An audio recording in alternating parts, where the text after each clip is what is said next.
and I'll be talking, and people whose ears were cut off from motor accidents, I won't touch them. The ear will be reconstructed and will come back.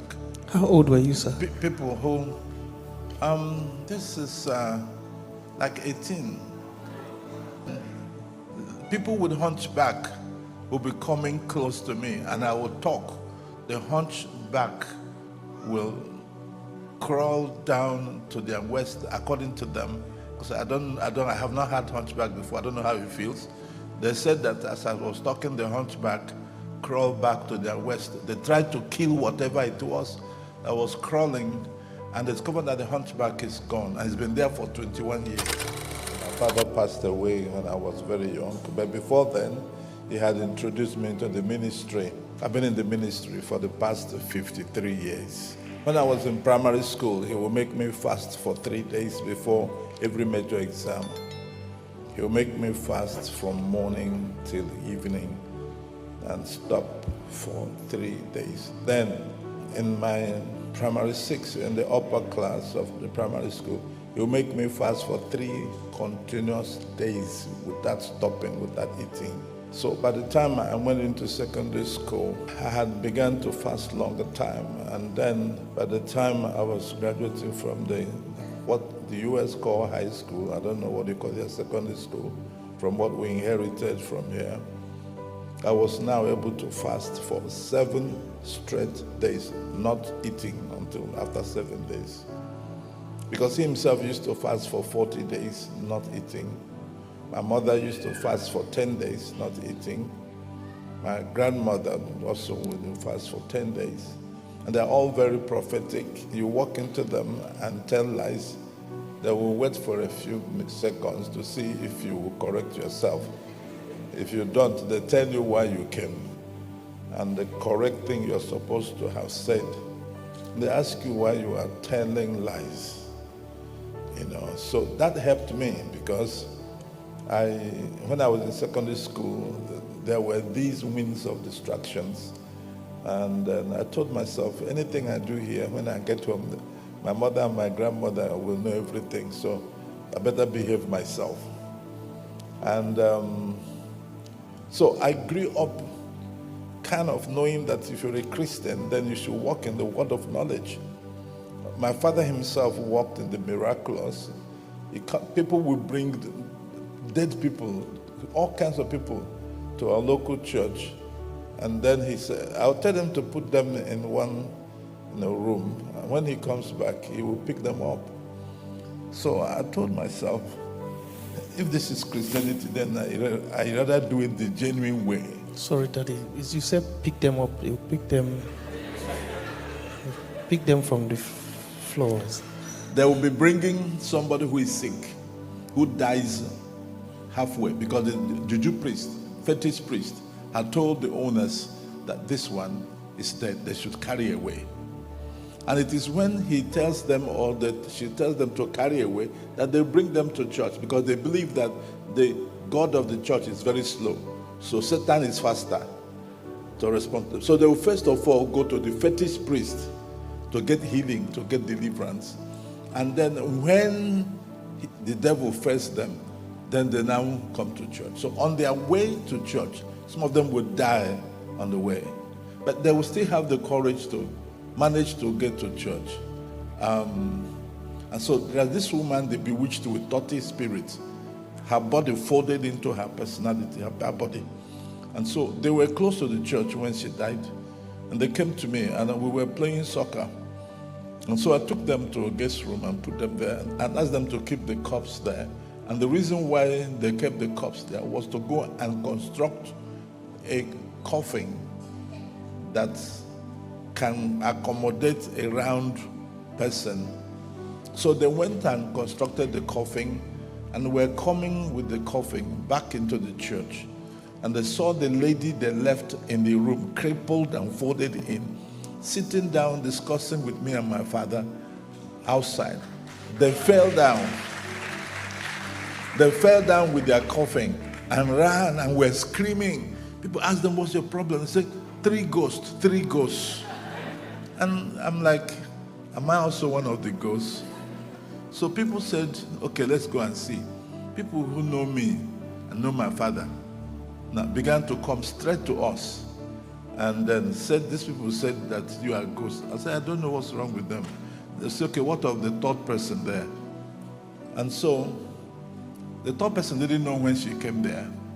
I'm the only one who knows the story, and the people who are running away. And what happened was that when my father came in, I told my father what happened. And then while he was betting, he said to the Lord, are you the one who killed this lady? Or is it the devil's work? And if the devil's work, can't we reverse it? And God said, if you want, go ahead and reverse it. And that was all my father needed. So he called me and we went in there. He commanded the woman to come back to life. The woman opened her eyes. Then he said to the Lord, it's useless with folded hands inside your tummy, legs folded. You can't sit, you can't lie down, you can't move. Let the hands, let the feet all come out. And like rubber, the hands will come out, the feet will come out. And then he now leaves the room and tells me to help her get ready. I said, not me, don't be me and you. I can't stay here. So I will leave her. And then went and sat under an orange tree. I went and brought a bench. So when the people carrying the coffin came back, they saw me, the lady, and my father sitting on the same bench under an orange tree. They were shocked and fell down from their bicycles they were coming with. So the natives, the people around, brought them back, and they came close and called the lady. Her name was Mary, or Miss Mary. I don't know where she is. I used to see her a few years ago, and I remind her that you know you're living on a borrowed life, because I was there when you died. She said yes. So, and the people removed their hats, and held it in their hands, and then said, this God that does things like this, how can we know him? And so my father would call them close. They were afraid to go near the person they brought and then lead them to Christ. They would call the lady by her name, Mary, and she would call them by their names. You know, Uncle this, Uncle this. They didn't know what to do with the coffin they've just constructed. Whether they sold it or whether they took it back, I don't know. But the lady stayed with us a few days and then went home. And so my father did things like that. And so I told myself, if Christianity is like this, then I should be doing it like this. So when I finished from secondary school, I began to conduct crusades. I mean, from that age. And I'll be talking, and people whose ears were cut off from motor accidents, I won't touch them. The ear will be reconstructed and will come back. How old were you, sir? People who, this is like 18. Yes, 18. And then people with hunchback will be coming close to me, and I will talk. The hunchback will crawl down to their waist, according to them. Because I have not had hunchback before. I don't know how it feels. They said that as I was talking, the hunchback crawled back to their waist. They tried to kill whatever it was that was crawling, and discovered that the hunchback is gone, and it's been there for 21 years. There was one time I was in his village, and they organized a crusade. I had some white people with me. And then, for no just reason, I was distracted, and a madman was coming towards the stage. And they started shouting, Pastor Mosy, Pastor Mosy. I ran, jumped onto the stage. So what is it? He said, madman, come. I said, what are you doing? You have the microphone. You are the one preaching. The madman is coming to you. She said, the madman is charging at them. I took the microphone and I roared back. There's a lion that lives inside all of us. And when provoked, unconsciously, you roar like a lion. And I commanded everybody, I said to the madman, your punishment, I said to the spirit of madness, your punishment is that you lose this man today. And every spirit of insanity at the sound of my voice, everywhere now, you lose your captive. And I counted 1 to 3. Mad people in the market, mad people on the road, and the mad people there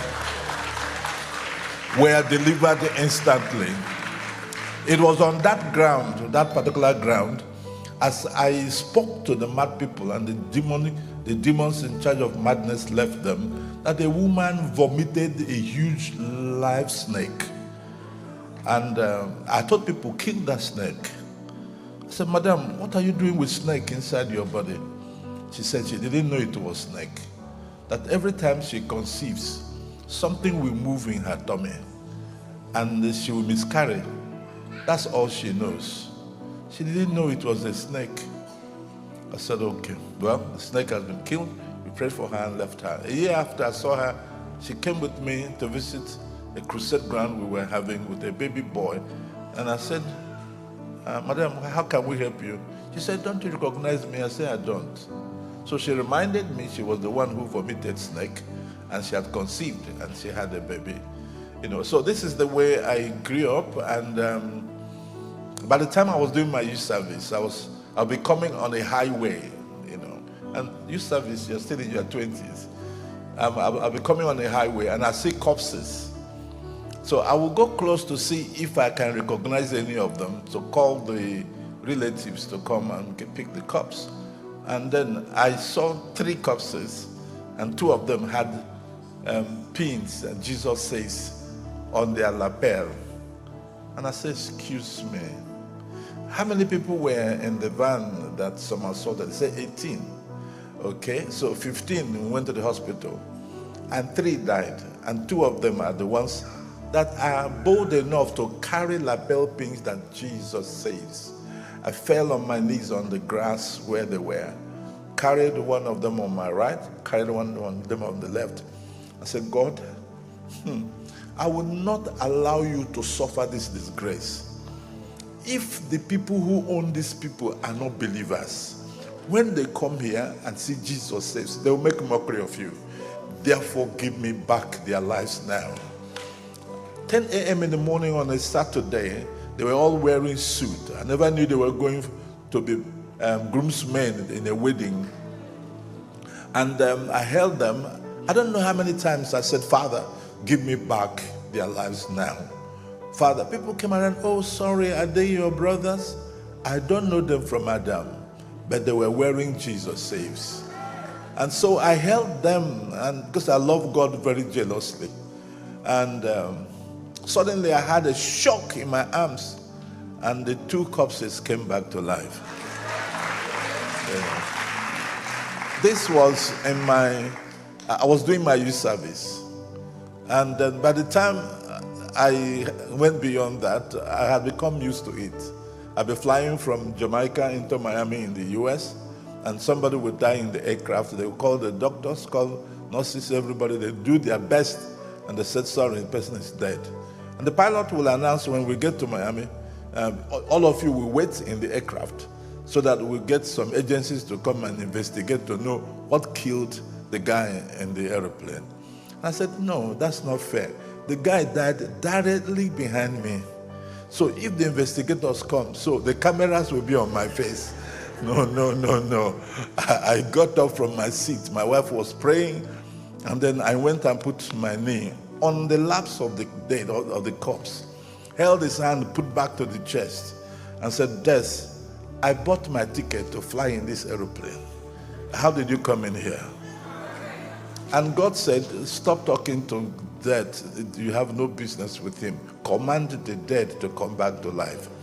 And I said, in the name of Jesus, let the power that raised Jesus from the dead bring you now back to life. His locked jaw dropped. Saliva began to come out of his mouth. He opened his eyes. I called the airline staff to bring cup. to collect the saliva so it doesn't mess his shirt up. Then the doctor who confirmed him dead came around. Because when I put my knee on his lap, to bring him back to life, he came to me and said, "What are you doing?" I told him, "I'm praying." He said, "See how stupid you church folks are. You left your seat and you came to another man's seat and you sit on top of a corpse. You want to pray. Can't you pray from your seat?" I didn't talk to him because I have no business with him. So when this guy now came back to life, he comes around, held his hand, checked his wrist, and to get the pulse, he opened his eyes. He brought out his stethoscope, checked his heartbeat. He hit the boy and said, "Can you hear me?" He said, "Yes." "What's your name?" And the young man mentioned his name. He said, "No, this is not true." He said, "When the brain dies, it takes a while for it to come alive, for you to remember anything." So he looked at me, said, "Where are you from?" So I told him where I come from. And then he said, "This is God." I said, "Really? A few minutes ago you were fighting me, and now you have become my associate pastor." "Yes, this is God." And then when we arrived into Miami, I told them to go and tell the pilot that there's no dead person, there's no cops in the place, nothing to investigate, no cameras. So when we arrived in Miami, instead of people to go to the immigration, they line up to collect the address of my church in Miami. And I told them, "I'm sorry, I don't live in Miami." And that's how I have lived my life. Thank you.